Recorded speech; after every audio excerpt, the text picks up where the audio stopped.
of the now former governor. He's a former impeached boss that, he needs to step back and let development take center stage, given he had 3.5 years to do so. But no much development was brought into Wajir, a county that has been allocated 10 billion Kenya shillings in the annual budget. That and finally, this particular piece concerning COVID-19, why ministry's COVID-19 numbers are not adding up. There have been conversations going around, and also from experts who are saying that the figures that are being put out could be a third of the actual figures that are in our country. But is that the case? That piece has been featured here on the Daily Nation, and we'll be getting to it in a bit. But just starting with that particular story in regards to what is happening in Wajir County. So Mukhtar was sworn in. Ahmed Ali Mukhtar, forgive my pronunciation. It is not a native name in my language, but he was officially sworn in as the new governor of Wajir County to see through the remainder of the former governor's term.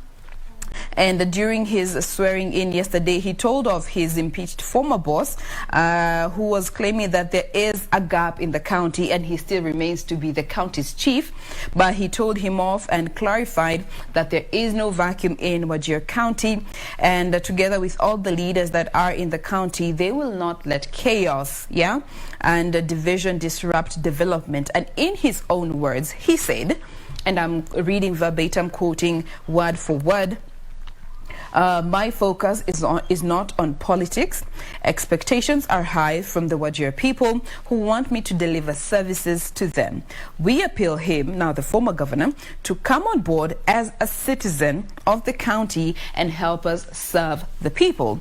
Now, looking at all the other leaders that were present during the swearing in, they were all reading from the same script in agreement with the words of the now Wajir governor, Mr. Mukhtar, and they went on to agree that the only thing that Wajir needs at this particular point is development and better service. And he also expressed his disappointment with the previous administration, mind you, which he was part of, as the deputy governor. He accused the previous administration of misplaced priorities, and especially when it comes to health services that had been crippled because medics were not working due to small issues, quote unquote, any county government could easily resolve. In those 3 years that they worked together, 3.5 years working with his former boss, he said that he gave him time to deliver. Unfortunately, he did not, and he was resultantly removed from office. So now he should come on board and help them work, but only as a citizen and a member of Wajir County. Given they have a budget of 10 million from the annual budget that is allocated to them, there's so much that he says can be done with that figure to just ensure development is part of the daily that the people of Wajir get to experience. Vic. Absolutely. Talk of politics, and 2022 is fast approaching, and so much is going to happen. I'm going to tell you about National Assembly Speaker Justin Muturi's 2022 plan. But before that, Kidero Sonko Waititu in 11.5 billion shillings anti-corruption agency probe EACC told lawmakers yesterday that the former governor's accumulated wealth but cannot explain its sources. Now, a sitting governor and 3 former county chiefs are the subjects of court cases in which the EACC believe they illegally acquired a total of 11.5 billion shillings. The anti-graft agency told lawmakers yesterday that the county bosses accumulated the wealth but cannot explain how they made the large amounts of cash.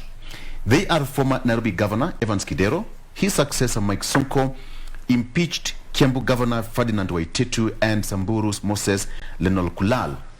EACC Chairman Eledo Bukala said that the commission is chasing unexplained 500 million shillings held by Lenol Kulal and 8 billion shillings by Kidero.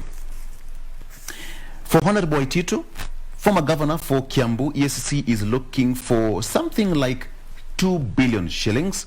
And for Honorable Sonko, former governor for Nairobi, EACC is looking for something like 1 billion shillings. I quote Chair Wabukala.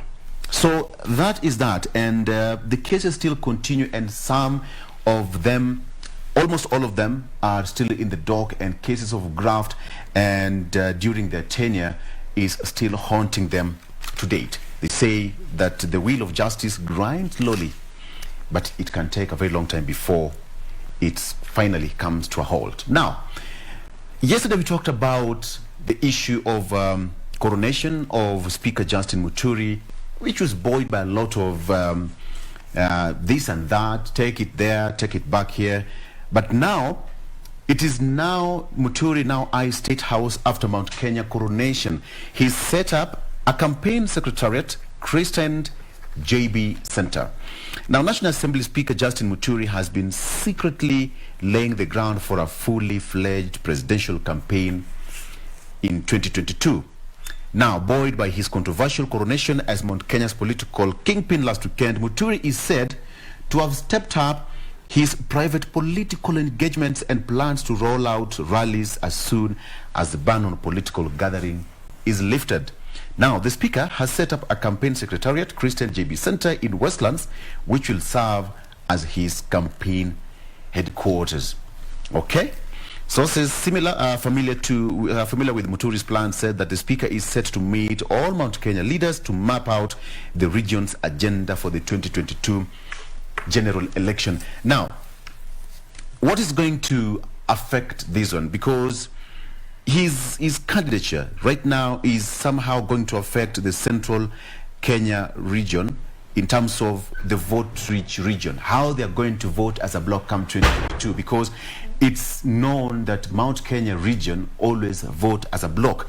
But now, with the Deputy President William Ruto already in the ring for the top seat in 2022, and also we have now Justin Muturi also going for the same seat, it's going to be a murky affair on how they are going to vote, how they're going to do that. And of course, moving forward, things are going to start, happening from June 1st. He's going to launch his presidential bid and how things are going to be. So that is that. And we talked about it yesterday with the analyst who said that, yeah, he's ready and is free to be any person he wants, but that is that. Okay, so let's wait and see.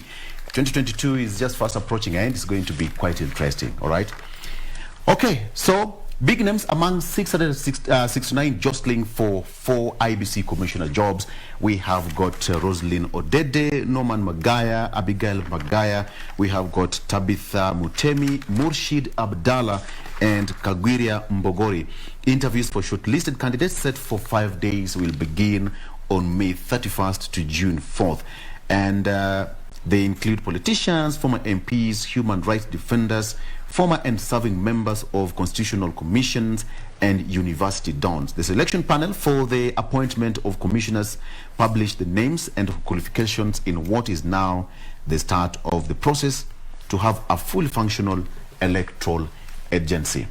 Okay, so that is going to be happening from 31st, and once that is done, IEBC will be full house and will be now able to run elections come 2022. Jain. Yes, now before we get to go for the break,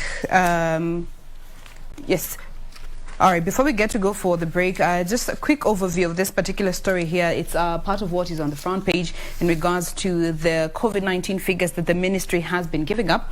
And according to this particular piece, there has been some investigation that has been done by the data journalism desk in this particular daily, and they have noted huge discrepancies when it comes to the number of COVID-19 cases that are being reported. They've gone ahead to highlight some key dates where the figures that were given in terms of new infections and the collective number in the counties were not adding up. An example, just to mention to you, they have indicated here on the 2nd of April where there were 1,856 cases that were reported, but looking at the total number of cases reported in all counties, that came to 1,778. That is already less than the figure that was reported. Then looking at another date that has been mentioned here was on the 8th of April, where the ministry reported 1,698 new COVID cases, and the total number in all the counties came to 1,691. Again, a lesser figure. And looking at also, more of these dates have been mentioned here. We cannot go through all of them. There's also been concerns about the number of cases in terms of death that are being reported, and according to, and also looking at all, the number of people who have received the AstraZeneca vaccine across the country has been fluctuating since the 10th of May. They did manage to speak to a source from the Ministry of Health, who of course requested to speak under anonymity, and said that they tried to reach out the CS, but he wasn't reachable to be able to give a comment to this. But looking at this particular source's information, they said that the new team at the Emergency Operations Center of the Infectious Diseases could be making mistakes. Yeah, they seem to be making mistakes, and since they've been questioning any COVID-19 related deaths, with cases being reported a day or two later. So this, according to this particular source, the cases that are being put out are from a day or two prior. They're not what has been received within that 24-hour time space. They go back a day or two. And there's also no clarity. Woo, my roots are showing. There is also no clarity on how exactly the figures of the late death reports are being generated. So all these inconsistencies again point back to what experts were saying, that what the ministry could be telling us could not actually be the reality on the ground. Things could be worse than we actually know. Now, still on health, there is also a piece that has been featured here in regards to ARVs. So as we know it, ARVs are at the center of a tax row, and looking at this particular batch that was donated by the United States government through its AIDS agency, USAID, they imported these drugs in February of this year, and they have been lying at the port of Mombasa since then, almost 6 months now, and they have a shelf life of about 4 months to go, and yet they haven't been distributed. They're still at the center of this tax that has been going on. And looking at the shelf life that ARVs have, it's anywhere between 18 and 24 months, and these are now on the last stretch of 4 months. So after this, they're going to be useless. And this also reminds us of the other story the other day, where there was conversations around ARVs that were banned in the country in 2019 that were now being distributed. So this is definitely something of concern. We will be sure to keep you up to date once we get more information about this. But for now, we take a sip of our coffee. We'll be back to continue with Good Morning Kenya. Stay with us.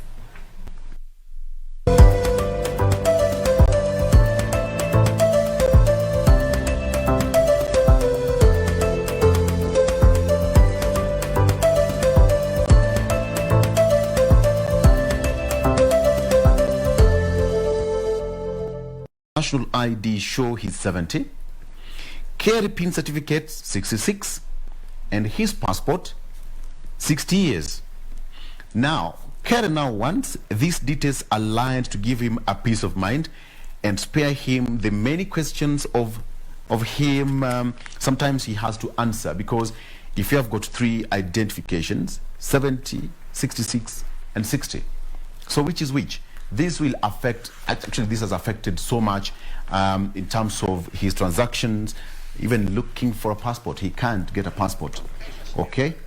So the question is, should my child get the COVID-19 vaccine? Experts address the fears. That is also fleshed out in the standard, and you have to get to know how that vaccine works for your child.